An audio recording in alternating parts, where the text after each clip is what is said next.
In Europe, Frank Warren, his man, 2 months from today, Joe Calzaghe comes to America for the first time to take on Bernard Hopkins. Exactly 2 months away from today. What are your quick thoughts?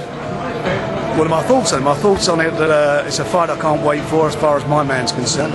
You know, Joe's really up for it. It's a fight we've chased for years and years to try and get Bernard in the same ring as Joe Calzaghe. It's now happening.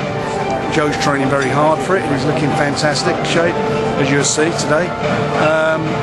And I just think it's got the ingredients of a fantastic night for boxing.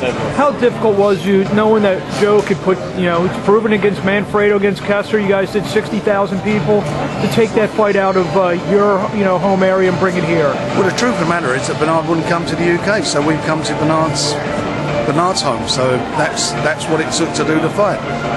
We'd have got a bigger house, bigger gate in England, there's no doubt about that. But thanks to Planning Hollywood, we'll have we're in a bigger venue in Thomas and Mack. I mean, you think in retrospect, maybe a win over Hopkins in America, maybe would even mean more than win over Hopkins at home? I think so. Yeah, I think so. The fact that that all the American press will be here, and as we all know, the couple of weeks build up to the fight. The press are going to be meeting Joe, they're going to be talking to him, so if he delivers the goods and does what we all think he can do, then they'll see what a great fighter he is in the flesh. You've had them all the great English fighters over the years, and you've gone on record, you said Joe Calzaghe is the best you've ever worked with.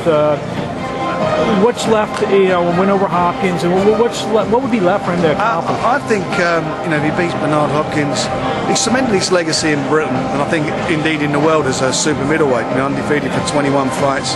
That's some record. To beat Bernard Hopkins, let's be honest, is one of the top pound-for-pound fighters of the last, 10, 15 years in America. Again, would be a tremendous achievement. But Joe has got other goals. We looked at the Kelly Pavlik, Jermaine Taylor fight the other night, and if he comes through okay, that'd be a fight we'd be very interested in. The cupboard certainly isn't bare for you after Joe Calzaghe. You may have the best prospect in the sport in Amir Khan, come off a big win a couple weeks ago. Talk to us, what's in his future?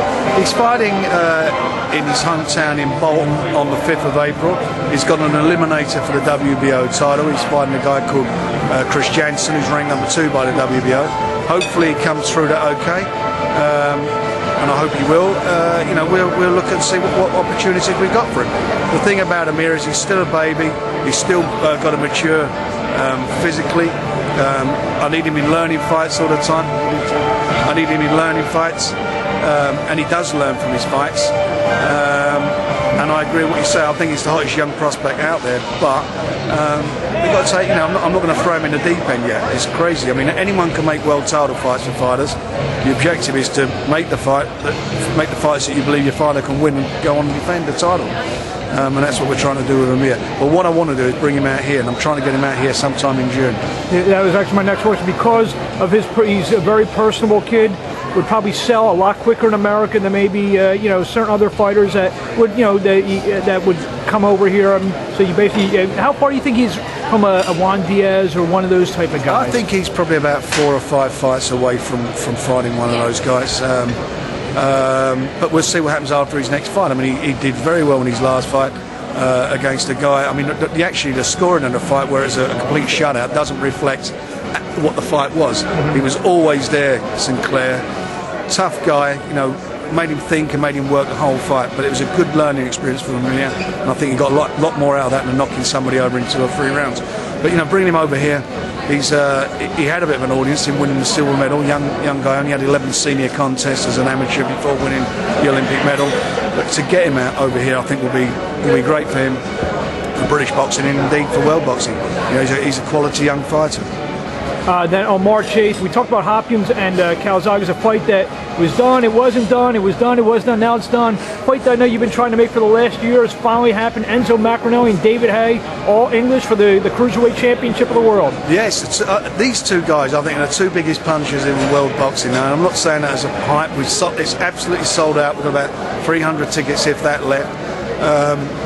And it's involving 2 Brits. It's being shown live here on Showtime, so you guys get a chance to see it. But it's got all the ingredients of a great fight. Both of them are, as I say, tremendous punchers. Both of them have gone on the floor and had to get up to win fights. it'll be, as we say in the British trade, it'll be a bang up. These two guys, as soon as the bell goes, they come out throwing bombs. They don't back off each other. And whoever wins that fight will be, I believe, will be considered to be the best in the world.